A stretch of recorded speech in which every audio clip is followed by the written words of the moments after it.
estou nos braços daquele que nunca me deixou. O seu amor, aleluia,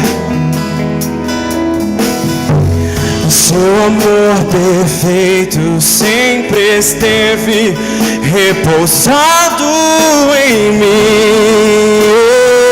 E se eu passar, e se eu passar pelo vale, acharei conforto em teu amor, pois eu sei que és aquele que me guarda, me guarda. Amados irmãos, a paz do Senhor Jesus. Aos Coríntios, capítulo de número 4, versículo 1 e 2.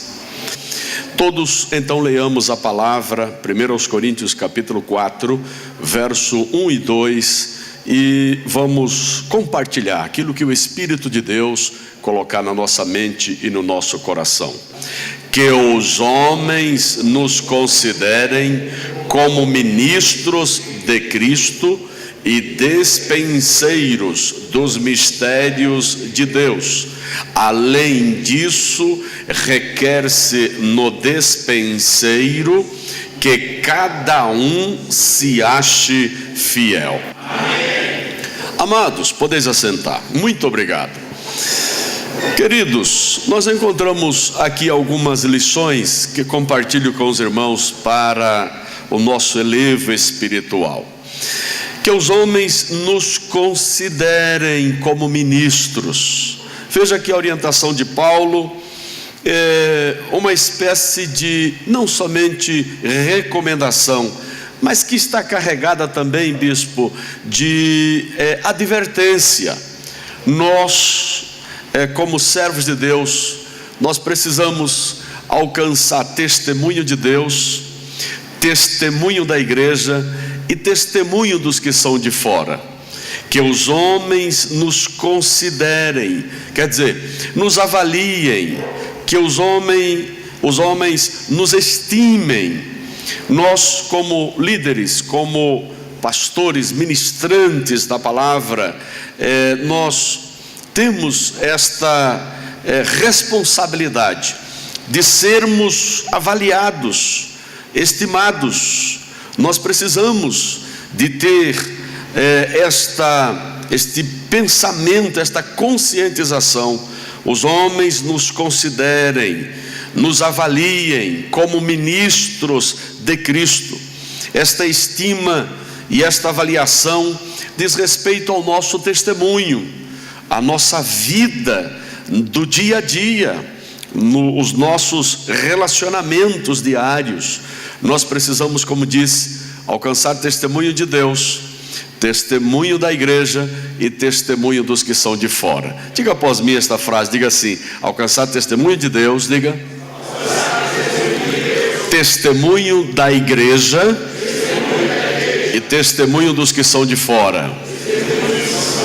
Isso fala-nos de testemunho da sociedade, não é? A Bíblia fala de um homem que andou com Deus e o Senhor o transladara para si, porquanto alcançou testemunho de que agradara a Deus. Este homem foi Enoque, testemunho de Deus. A Bíblia fala de que o Espírito Santo testifica com o nosso espírito que somos filhos de Deus.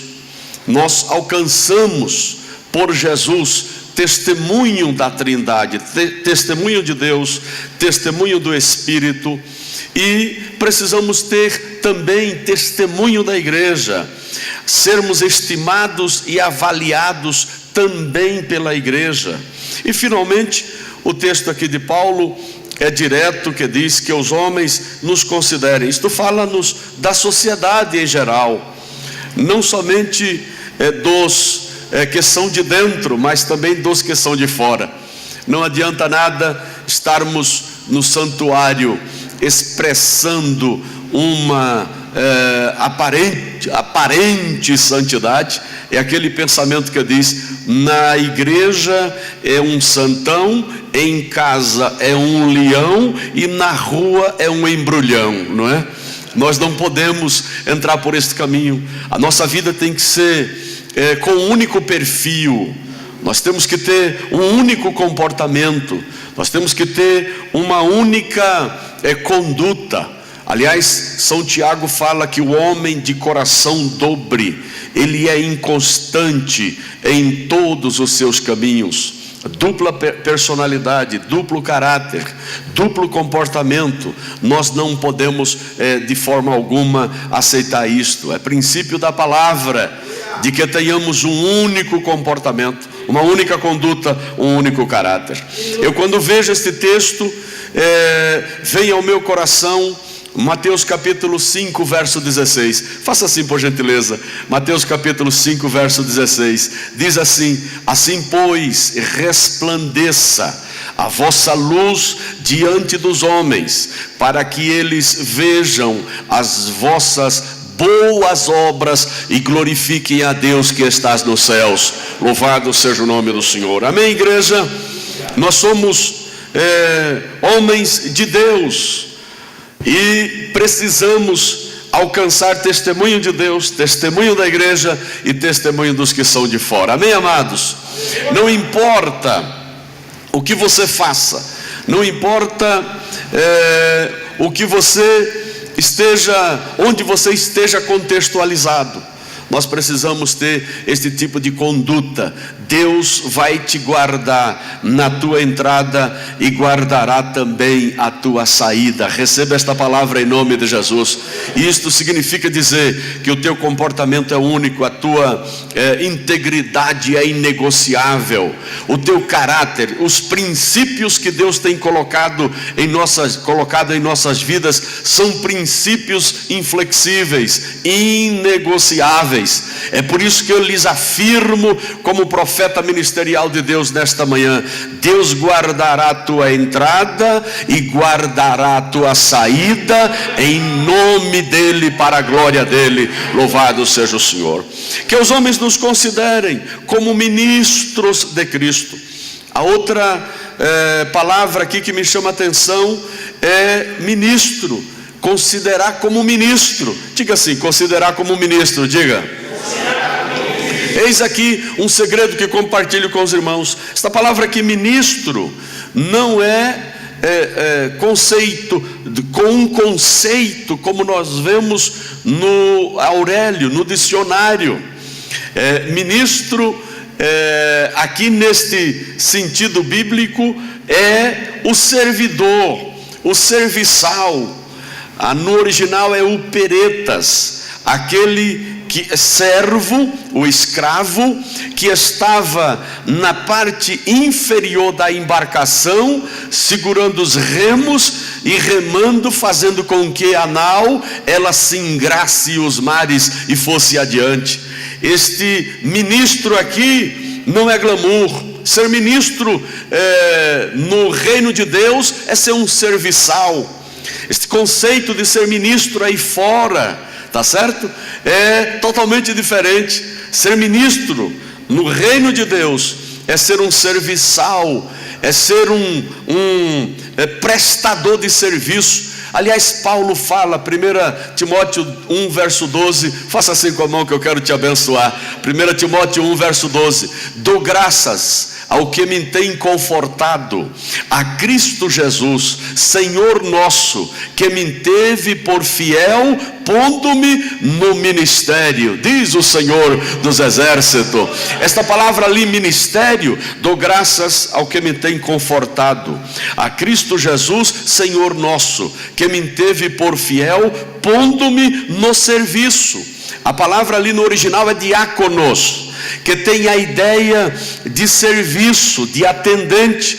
Aliás, um diácono é um serviçal, não é? É um atendente, é um garçom, é aquele que atende, serve as mesas. Não é bom e nem razoável que deixemos a palavra e a oração, o ministério da palavra, o serviço da palavra e a oração, e sirvamos as mesas.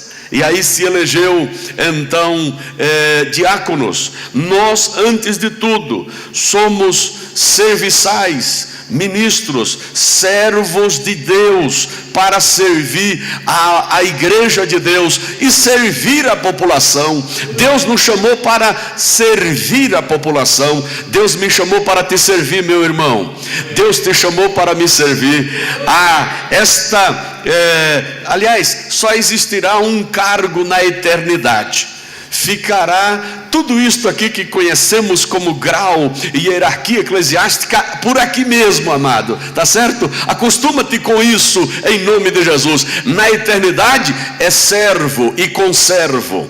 O anjo dirigiu-se a João. Quando João, lá no Apocalipse 19:10, ele percebe que o anjo está presente, ele lança-se aos pés do anjo, e o anjo repreende: não faças tal, eu sou teu conservo e dos teus irmãos. Quer dizer, sou igual a você. Na eternidade ninguém será maior do que ninguém. Somos conservos, seremos servos para todo sempre e por toda a eternidade. Vamos aprender esta verdade aqui entre nós. No nosso meio não tem ninguém maior do que ninguém, tá certo? O fato de você ostentar uma credencial com um cargo eclesiástico, aspas, mais elevado do que alguém, não significa dizer que você está num outro patamar, numa outra dimensão e num outro grau. Nós somos servos uns dos outros, conservos uns dos outros e servos de Cristo. É isso que a palavra nos garante a dizer. Amém, amados? Glórias ao Senhor. Na eternidade, só servo, tá certo? Na eternidade, conservos juntos, adorando ao Senhor para todo sempre. Que os homens nos considerem como ministros de Cristo, como servos de Cristo. A sociedade tem que nos ver como pessoas que serve a Cristo e serve também a sociedade. Nós fomos chamados para influenciar esta sociedade, chamados por Deus para ser luz no meio das trevas, luz no meio das trevas, ser sal no meio desta sociedade tão insípida.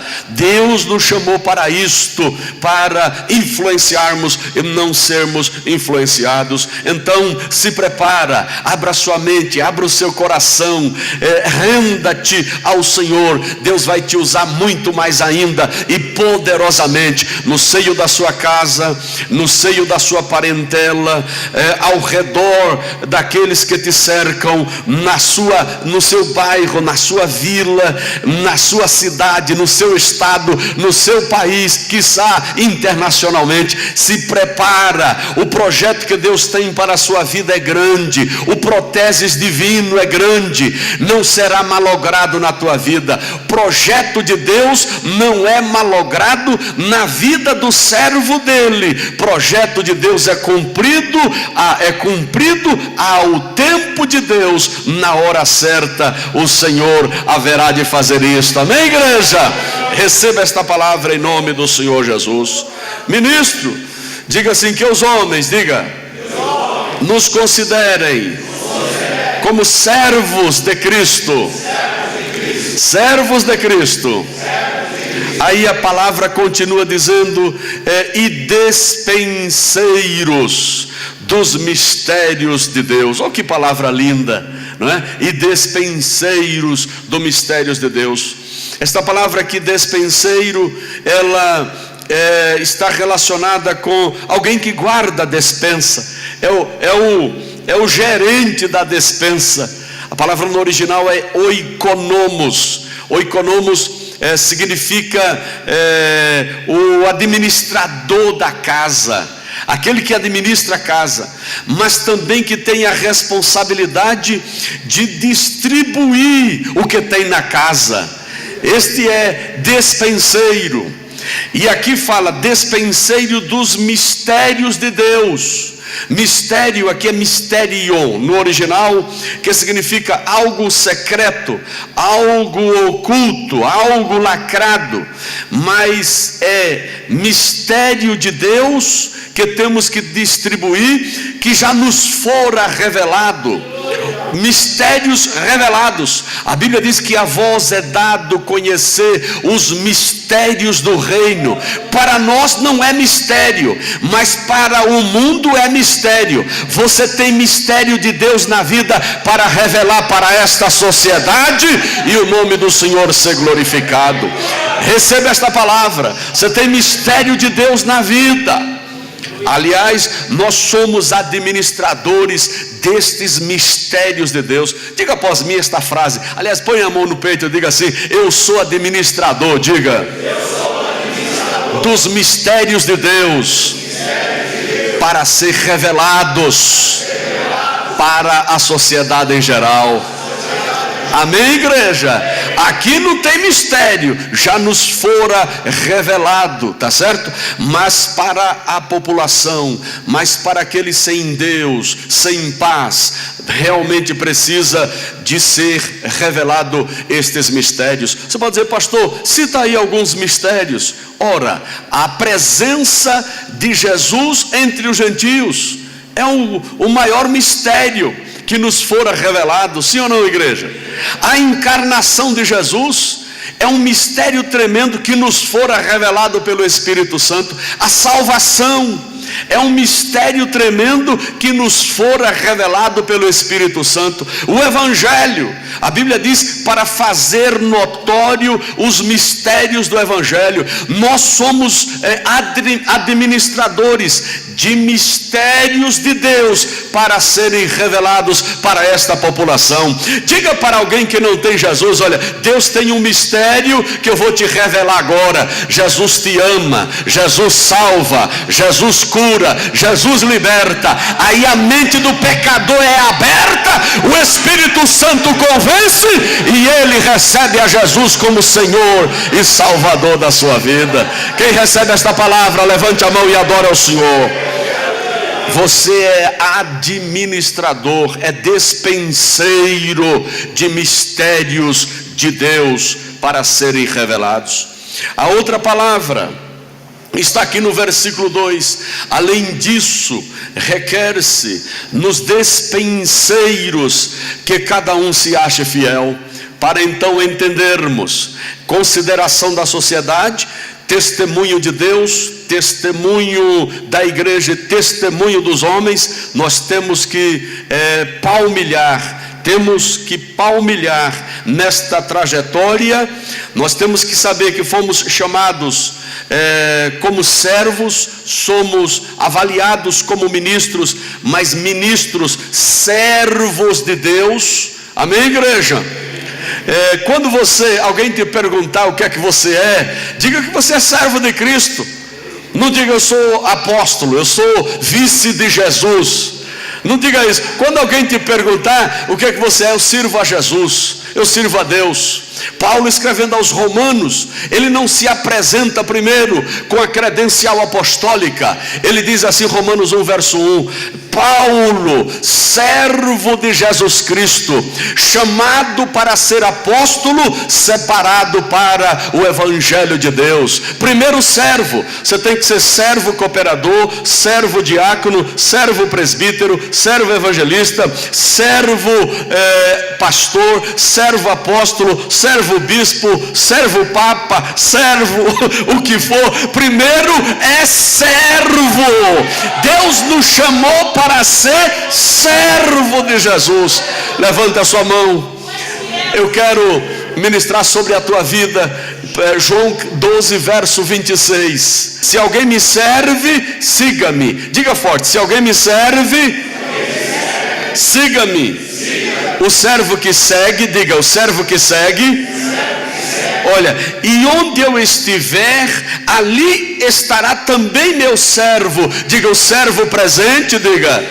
Servo presente. E a última palavra: e se alguém me serve, o meu Pai o honrará. Servo honrado, servo que segue, servo presente e servo honrado. Aqui nesta manhã tem servo que serve, servo presente e servo honrado. Servo honrado. Glórias ao nome do Senhor, para todo sempre. Louvado seja Deus.